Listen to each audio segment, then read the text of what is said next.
Hello, everybody. Welcome back to the channel. It's your boy Salami Loop, aka John.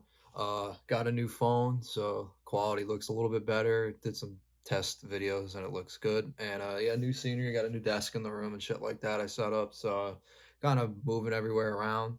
So today I'm bringing you guys something I wanted to. I said this in one of my podcast episodes, I think. If not, check out my podcast, Salami Talk. The link's gonna be in the description below. Introducing a new segment for you guys called Project Mid, where I'm gonna be going over a single album or EP or mixtape or whatever I choose from a certain artist, and I'm just going to be rating the album. I'm not going to be rating the artist as a whole, but just the project alone.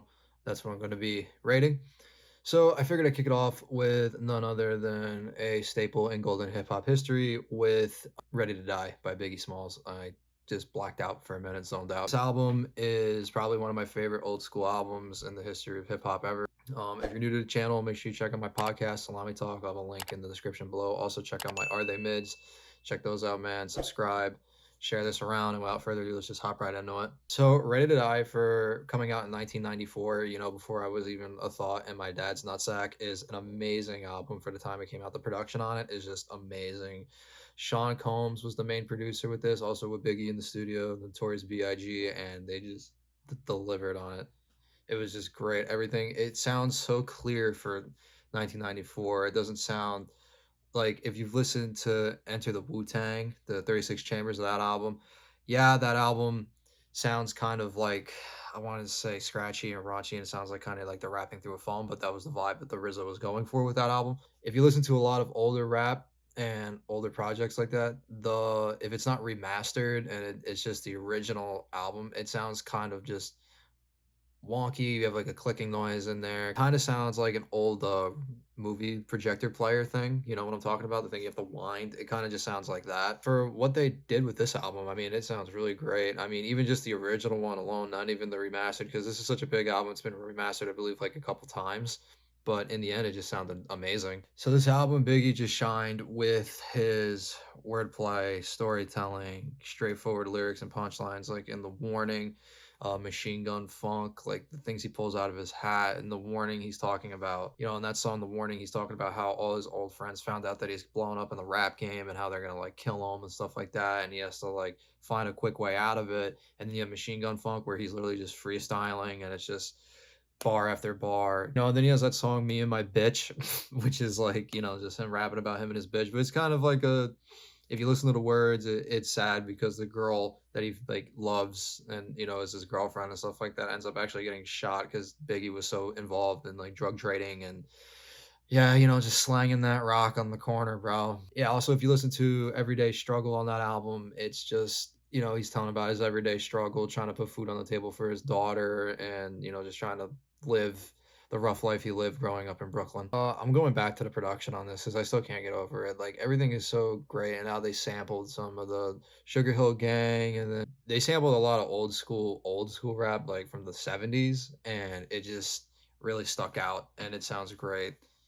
And it's kind of interesting because when Biggie came out with the song Juicy, that was his only song that got like radio play from what I can tell, because everything else on this album is so provocative and like explicit that they just couldn't play it on the radio. But the whole point of this album is to show like a new life for him, And apparently like the intro of the album is he is basically being born, essentially. It's like a new reborn version of him.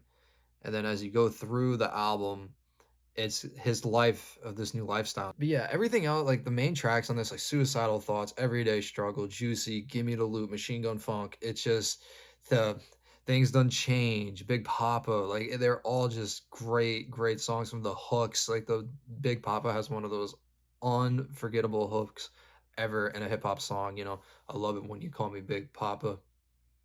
Put your hands in the air if you's a true player. Like it just rings in your head and it just stays there. And then Juicy's catchy too, because you get into it, if you don't know, now you know, word I can't say. It's just it's stuff like that. He really just just started obliterating the rap game. This actually put East Coast on the, like, I wouldn't say on the map because Nas did that with Illmatic. Illmatic really put East Coast on the map because at the time the West Coast was just roaring up with, Dre, Snoop Dogg, Ice Cube, and WA. It was just going insane. And then Nas dropped Illmatic, but Biggie, the amount of magnitude that this album brought with everybody, like it just channeled through everywhere, and he was all over the place, even from going to Cali, catching flights to Cali, and then it had the whole East Coast West Coast beef. Like this album is just what caused all of that commotion. We all know Biggie got shot, so spoiler alert. But in his whole like rap life career, he only dropped two projects, and I believe the other one, Life After Death, came out when he was like he recorded all those songs, and then before the album even dropped, he died. So in essence, through his life, he only dropped one album, and it created so much. It was just big. It's like if you were to compare how Ice Spice is blowing up right now to Biggie, Biggie's like 10 times that, but with just one project. So just look at what Ice Spice is doing with one song and calling everyone a munch, and then Biggie dropped an album and literally caused a coast to coast war. Like this is crazy. Holy shit. So sales on this album was ridiculous. Pretty low in the first week, about 57,000 units were sold. Remember at the time there was no streaming. This is straight CDs, and like cassettes. There wasn't an iPhone out yet. The internet wasn't even created. In only 2 months, it was certified gold with 500,000 units sold. And then as time went by, it ended up becoming 6 times certified platinum. That is in fucking insane. I've yet to see numbers like that from any of the artists I've done for the Are They Meds. So let's get into the negatives about this album because we're talking about the positives the whole time, blah blah blah. So let's get into some of the negatives. The negatives about this album is that there is two tracks on here that we don't need. We do not need the track where he literally has an audio of him fucking a girl because that is just we don't need that. We don't need to hear Big Papa smashing some pussy. And then the other one is Unbelievable. Now, a lot of people like this song, you know, just from the freestyle aspect of it. But when you look at it as a song as a whole, the hook is uncatchy. There is like the chorus in it is just there's no chorus, it's just a hook. And the only thing it's going for is the freestyling. At least in some of the other songs that he has, there's either a theme, like with Suicidal Thoughts, or there's kind of a bit of a storytelling, like Everyday Struggle and stuff like that. So there's a bit of flavor in it. But with Unbelievable, it's just straight freestyle rap, which is sick. I can't freestyle for the life of me because I can't rap for shit. But that song is pretty much on a low point for that album. I'm gonna say that. That and the Fuck Me interlude with Little Kim. This isn't really a negative. I just forgot to mention it earlier. But the features on this album, he went 6 times certified platinum. All those jumbo mumbo, and he didn't even have that many features on it. He had two features on this whole project alone. He had Method Man on The What, which Method Man had some crazy verses on that song, and then he had what's her name? Yeah. And then he had Diane King on Respect with the singing the chorus for that. Diane King didn't even get props for it. Like she it wasn't even on the song. But at least like when you go on The What with Method Man, it says like and Method Man. So like the only person that really made it, if you didn't really dig into it and you just looked at the cover on it on your iPhone, it's just, you just see, oh, it's only Method Man. For 1994 coming out and like the magnitude he went to, it was just insane. He was selling out tickets, like he was just selling out shows everywhere.